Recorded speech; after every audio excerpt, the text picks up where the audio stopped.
कोटि कोटि नमन। गुरुदेव, प्रतिकूलता व विपत्ति से संबंधित 3 बातें बताई जाती हैं। इन बातों में से कौन सी बात मानने एक उपासक को ज्यादा बल पड़ता है? प्रतिकूलता व विपत्ति आभास मात्र या मायाकृत, या कर्म बसात है, या स्वयं श्री जी कृपा करके भेजती हैं? उपासक की स्थिति के अनुसार है। जैसे देहाभिमान पुष्ट है, अभी उसको ज्ञान नहीं है कि कोई भी विपत्ति, कोई भी दुख, कोई भी संकट ये मन और व्यवहार के अंतर्गत है, स्वरूप में नहीं है। आप हमारी बात समझ रहे हैं? क्योंकि प्रश्न जिस कोटि का है उसके लिए थोड़ा आध्यात्मिक की ऊंचाई चाहिए। स्वरूप में कभी दुख हुआ नहीं, कभी दुख होगा नहीं। दुख किसे कहते हैं पहले इसे जानो। अपने माने हुए मन की अनुकूलता का न मिलना उसे दुख कहते हैं। जिसका मूल है काम, जिसका मूल है कामना। अगर हमें कामना प्रशंसा की नहीं तो निंदा से हमें दुख नहीं होगा। हमें कामना शरीर स्वस्थता की नहीं तो अस्वस्थता में हमें दुख नहीं होगा। हमें कामना यदि सम्मान की नहीं तो अपमान में हमें दुख नहीं होगा।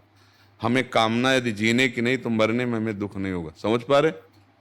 कामना ही समस्त दुखों का मूल है देहाभिमानी के लिए। अब वो क्या करे, कैसे निपटे इससे? क्योंकि ज्ञान तो अंदर शुद्ध हुआ नहीं। अब उसे भगवद आश्रय लेना चाहिए। अब उसको ये विधान मानना चाहिए कि भगवान ने कहा सन्मुख होए जीव मुई जबहि, जन्म कोटि यज्ञ नाशो तबहि। जब जीव मेरी शरण में आता है तो मैं करोड़ों जन्मों के पाप नष्ट कर देता हूं। तो भगवान की तो मैं शरण में हूं, फिर भी मुझे दुख आ रहा है, संकट आ रहा है, इसका मतलब कोई मंगल विधान है भगवान का। हम जरूर नहीं अज्ञान के कारण जान पा रहे, पर श्री जी का मंगल विधान है। अब मंगल विधान को हमको सहना होगा। तो राधा राधा कहने से हमें सहन शक्ति आएगी और सत्संग सुनने से विवेक जागृत होगा। इन 2 बातों से हम सह सकते हैं। साधन को हरिभजन है, कै सत्संग सहाय।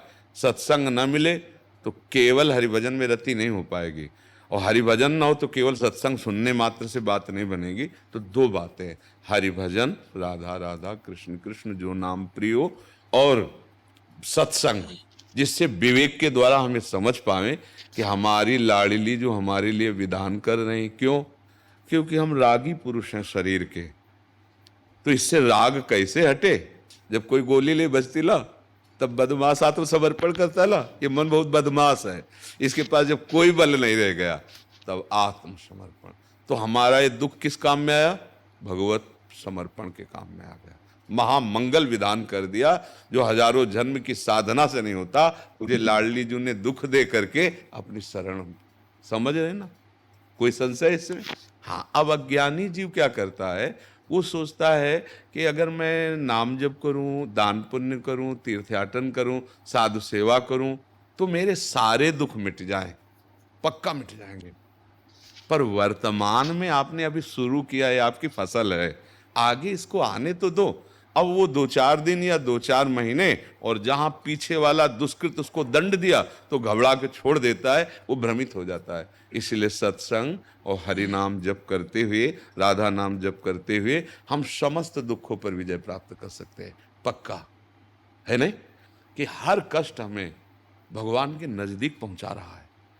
भला वो कष्ट कष्ट है जो भगवान के नजदीक पहुंचा रहा है। वो सुख बड़ा कष्टप्रद है जो भगवान से विमुख कर रहा है, जो पापाचरण करा रहा है, जो दुर्गति का मार्ग असत आचरण करा। तो ऐसे आग लगे। आज के सत्संग में था, सुना था आपने सत्संग?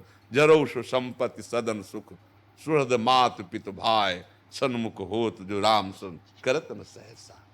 वो संपत्ति, वो मित्र, वो दोस्त, नाना प्रकार के संबंध सब आग लग जाएं जो मेरे इस जन्म को भगवान से विमुख कर दे।